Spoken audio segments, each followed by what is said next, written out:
Factoring a difference of squares is one of the faster factoring techniques. All you have to remember is that squares refer to perfect squares. So we're thinking of anything that you can split into a multiplication problem of the same thing. So numbers like 4 is a perfect square because 4 is 2 times 2. Things like x to the fourth are perfect squares because we can rewrite it as x squared times x squared. And we can even have trinomials like x squared plus 4x plus 4 because that can be written as x plus 2 times x plus 2. And so when we have a difference of squares, it's referring to two perfect squares. So we see x squared and 9. Those are both perfect squares. And difference in math refers to subtraction. So to factor these, all we have to do is set up two parentheses. In each of these parentheses, we're going to take the square root of the first term. So the square root of x squared is simply x, and put it in the first spot of each parentheses. We're going to do the same with the last term. So the 9 here, the square root of 9 is 3.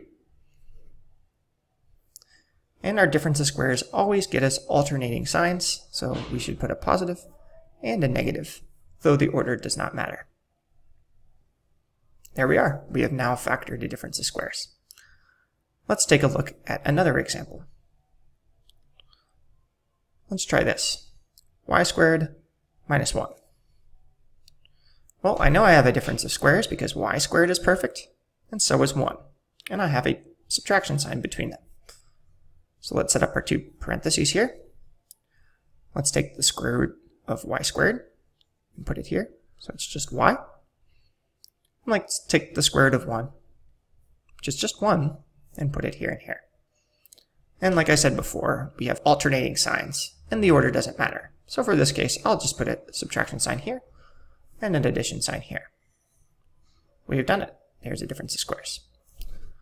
Why don't you try this next example? After I write it, go ahead and pause the video and try it for yourself.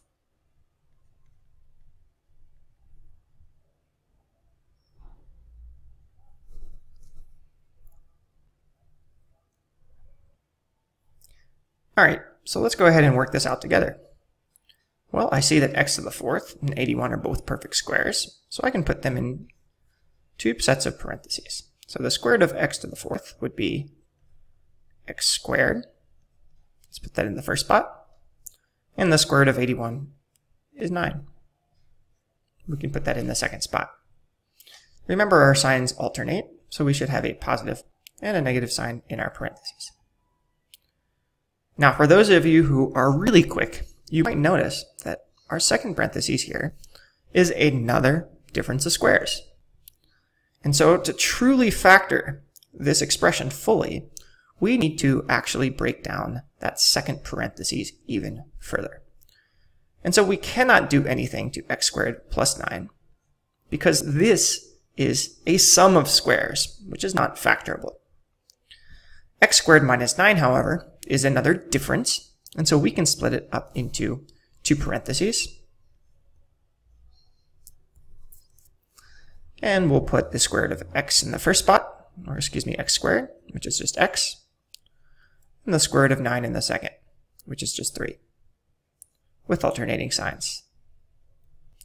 Again, please remember that when you have an addition sign, it is not a difference. That means it cannot be factored. And again, that's why we did not factor the first expression. And there we are again. That is the factored form, fully factored form of x to the fourth minus 81. Great job if you got that by yourself.